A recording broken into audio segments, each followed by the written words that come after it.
میں یہ چاہتا ہوں کہ نکاح کی ضرورت اور اہمیت کے حوالے سے اگر آپ روشنی ڈال دیں کہ آپ اسے کیسے دیکھتے ہیں تو بہت اچھا ہوگا ناظرین کے لیے کہ ڈسکرائب ہو جائے گا موضوع۔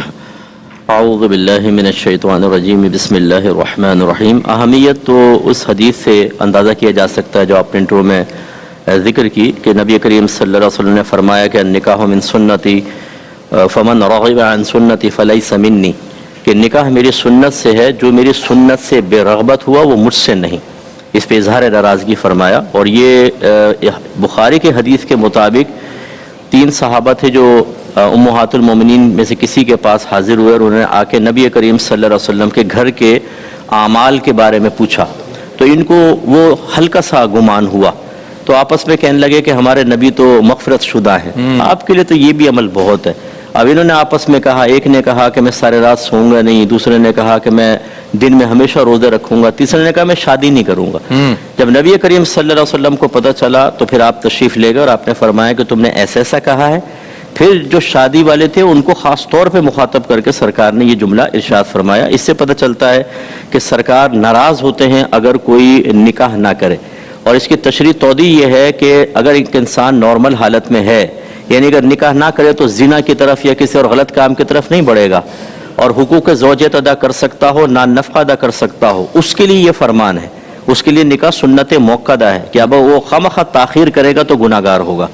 اور اگر کوئی کسی کو گمان ہے کہ شاید میں زنا میں پڑ جاؤں نکاح کے بغیر، یا یقین ہے، تو پھر یہ واجب اور فرض کے درجے میں چلا جاتا ہے۔ اور ایسے حضرت عبداللہ بن مسعود رضی اللہ تعالیٰ عنہ فرماتے ہیں کہ ہم نوجوانوں کا گروہ نبی کریم کے پاس حاضر ہوا تو سرکار نے ہمیں دیکھ کے ارشاد فرمایا کہ یا معاشر الشباب من استطاع الباءۃ فلیتزوج، تم میں سے جو نکاح کے کا سب سامان نفقہ وغیرہ یا کچھ مال رکھتا ہے اسے چاہیے کہ وہ نکاح کر لے، فإنہ اغض للبصر واحسن للفرج، کیونکہ یہ نگاہوں کو جھکانے والا اور شرمگاہ کی حفاظت کرنے والا ہے۔ اور فرمایا جو ایسا نہ کر سکے تو پھر وہ روزہ رکھے، فإنہ لہ وجاء، کیونکہ وہ اس کی خواہشات کو توڑ دینے والا ہے۔ یہاں میں ایک یہ نقطہ یہ گزارش کروں گا، اس کا مطلب یہ ہوا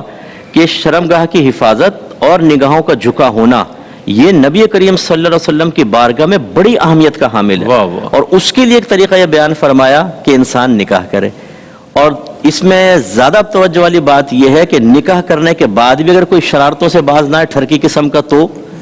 یعنی نکاح تو اس لیے رکھا تھا کہ نگاہیں جھک جائیں، شطر کی حفاظت ہو، اور کوئی نکاح کر کے بھی خواہشات میں لگے تو اس کا مطلب اس نے تو اس کو تباہ کر دیا۔ اور نبی کریم صلی اللہ علیہ وسلم کا فرمان ذیشان ہے، جس نے نکاح کر لیا اس نے اپنے آدھے ایمان کو محفوظ کر لیا، باقی آدھے ایمان کے بارے میں اللہ تبارک و تعالیٰ سے ڈرتا رہے۔ اس کا مطلب ہے کہ نکاح جو ہے، نکاح یہ ہماری نگاہوں کی حفاظت کرے گا، ستر کی حفاظت کرے گا، ہمیں گناہوں سے بچائے گا، اس سے توالد و تناسل ہوتا ہے، سرکار کی نسل آگے بڑھتی ہیں، ہمیں تربیت کا موقع ملتا ہے، ہم اچھے افراد تیار کرتے ہیں، اسلام کو تقویت ملتی ہے، ملک کو تقویت ملتی ہے، اور یہ سلسلہ جب چلتا رہے گا تو انشاءاللہ برود قیامت نبی کریم صلی اللہ علیہ وسلم اپنی امت کی کثرت پر تمام نبیوں پر فخر فرمائیں گے۔ اچھا حضرت یہ فرمائے گا مفتی صاحب کہ نکاح کیا صرف ایجاب و قبول کا نام ہے یا باقاعدہ اس کے تقاضے ہیں اور کچھ ذمہ داریاں ہیں کہ جنہیں پیش نظر نہیں رکھا جاتا؟ کیا فرمائیے گا؟ دیکھیں، کچھ تقاضے تو ایسے ہوتے ہیں جو کسی عمل کے یا کسی چیز کے معرض وجود میں آنے کے لیے ضروری ہوتے ہیں۔ اس اعتبار سے دیکھا جائے تو اس میں وہ ایجاب و قبول ہے، اور اگر مہر آپ نے مقرر کیا ہے تو بوقت قبول اس کا ذکر لازم ہوتا ہے، اس طرح گواہوں کی موجودگی، اس سے ایک نکاح تو معرض وجود میں آ جاتا ہے۔ لیکن ضرور نکاح کرنے سے پہلے لڑکا ہو لڑکی ہو بلکہ ان کے خاندان والوں کو مقاصد نکاح کو بھی اپنے پیش نظر رکھنا چاہیے۔ جہاں مقاصد نکاح میں سے نگاہ کی حفاظت ہے، ستر کی حفاظت ہے، اسی طرح ایک عورت کو پروٹیکشن حاصل ہو جاتی ہے، وہ خرچے وغیرہ نان نفقے سے بالکل بے فکر ہو جاتی ہے، شوہر کی ذمہ داری بڑھ جاتی ہے، ایسی اولاد حاصل ہوتی ہے، توالد و تناسل بھی اس کے بنیادی مقاصد میں سے ہیں۔ لیکن ایک بہت بڑا مقصد جو ہم فراموش کیے بیٹھے ہیں کہ اللہ تعالیٰ نے فرمایا یا ایھا الذین آمنوا قوا انفسکم واہلکم نارا وقودھا الناس والحجارہ، اے ایمان والو اپنے آپ کو اور اپنے گھر والوں کو جہنم کی اس آگ سے بچاؤ جس کا ایندھن آدمی اور پتھر ہیں۔ اس کا مطلب یہ بھی ایک بڑی شوہر کی ذمہ داری بن جاتی ہے وہ شادی کرتے ہی اپنی بیوی کی زلفوں کا اسیر تو ہو جاتا ہے، اس کے چہرے پہ پھیلی ہوئی مسکراہٹ دیکھنے کے لیے چابیاں بھی دیتا ہے، کبھی فلیٹ کی چابی، کبھی اس کو پکنک پوائنٹ پہ لے جا رہا ہے، کس طرح بیوی راضی ہو جائے. کچھ عرصے بعد یہ کیفیات اگرچہ بدل کر بالکل جسٹ اپوزٹ بھی ہو جاتی ہیں، لیکن شروع کا شوق، لیکن شروع میں اس کو یہ سوچنا چاہیے کہ اگر ابھی میں ایک ماحول کریٹ کروں گا اور مقصد نکاح کو جو قرآن نے بیان کیا پورا کروں گا تو آگے چل کے ٹھیک رہے گا. شروع میں بیوی کو راضی رکھنے کے لیے، سسرال کو راضی رکھنے کے لیے ان کی بہت ساری ناجائز خواہشات کو مرد پورا کرتا رہتا ہے. جی جی. اس کے بعد جب اس کو احساس ذمہ داری ہوتا ہے، اور وہ بھی میں نے اکثر یہ دیکھا ہے کہ جب نقصان ہوتا ہے، بیوی نے کسی میل کزن سے مسکرا کے شادی میں باتیں کر لی، اس نے دیکھ لیا، اب وہ غیرت جاگ گئی، تمہیں پردہ کرنا چاہیے، تم غیر مرد سے بات کر رہی تھی، اور تم جو اپنی کزن سے پردے کے پیچھے بات کر رہا تھا، ٹینٹ کے پیچھے، وہ فیمیل کزن سے، وہ صحیح ہے، وہ بھی غلط ہے اور وہ بھی ٹھیک نہیں ہے، کہ اس میں بھی احتیاط کرنی چاہیے. لیکن اب کیا ہے، اب وہ تم یہ نہیں کرو، وہ نہیں کرو، وہ نہیں کرو. آپ نے نہ دین سکھایا، کیونکہ جہنم سے روکنے کا گھر والوں کا مطلب کیا ہے، بچانے کا، کہ ان کو علم دین سکھائیں، فرض علوم سکھائیں، انہیں نیکی کا حکم کریں، انہیں برائی سے روکیں. اور اس کے لیے جیسے عاطف نے کہا کہ جب نبی کریم صلی اللہ علیہ وسلم نے دیندار بچی سے نکاح کا کہا، اگر آپ کا ایک دیندار گھرانہ ہے، فوقیت تو سب کو دینی چاہیے، لیکن جب آپ کا ذہن ہے کہ میں ایک دیندار لڑکی لے کر آؤں یا میرے گھر میں ایک دینی ماحول ہو، تو اسی قسم کی لڑکی لائیں نا. پھر آپ ایک بے پردہ لڑکی سے اس کی خوبصورتی کی وجہ سے نکاح کر لیتے ہیں، اب آپ کی ذمہ داری ہے اس کو پردہ کروانا، کیونکہ یہ مرد پہ لازم ہے حکم دینا. اب آپ کہتے ہیں تم اسٹرکٹلی پردہ کرو، وہ عادی نہیں ہے اس کی، اس میں فائٹ شروع ہو جاتی ہے. تو خلاصہ کلام یہ ہے کہ بہرحال شوہر کو اپنی بیوی کو سب سے پہلے تو یہ دیکھنا چاہیے اس کو عقیدے اس کے ٹھیک ہیں کہ نہیں. عقیدہ ٹھیک سے مراد یہ نہیں ہے میں کہہ رہا ہوں کہ آپ کسی دوسرے مکتبہ فکر سے نکاح کریں، اور میں کوئی یہ فرقے والی بات نہیں کر رہا ہوں، اس میں نے بڑی ٹوٹ پھوٹ دیکھی ہے. جو آپ کے اسکول آف تھاٹ ہے انہی سے آپ نکاح کریں، ورنہ آگے چل کے فائٹ ہوتی ہے. ایک کہتا ہے میں یہ عمل کروں گا، دوسرا کہتا ہے شرک اور بدعت ہے، وہ کہتا ہے میں یہ کروں گا، وہ کہتا ہے یہ تو غلط ہے، اور اس سے پھر تقسیم ہو جاتا ہے، اور بچوں کے بھی ذہن منتشر ہو جاتے ہیں ننیال ددیال میں جا کے. تو پہلی بات تو یہ. لیکن میں جو کہنا چاہ رہا ہوں وہ یہ کہ اگر ایک لڑکی ہے مسلمان گھرانے میں پیدا ہوئی ہے اور وہ گھرانہ صحیح العقیدہ ہے، لیکن چونکہ ہم عقیدہ سکھاتے نہیں ہیں، نتیجہ نکلتا ہے بعض اوقات فائٹنگ کے اندر، یا عورتیں آ گئیں اور دیکھو میری ساس کم وقت مرتی بھی نہیں، زندگی حرام کر رکھی ہے. اب وہ ہمدردی میں کہیں گے ہاں یہ اللہ نے پتہ نہیں تم پہ کیا ظلم کر رکھا ہے، وہ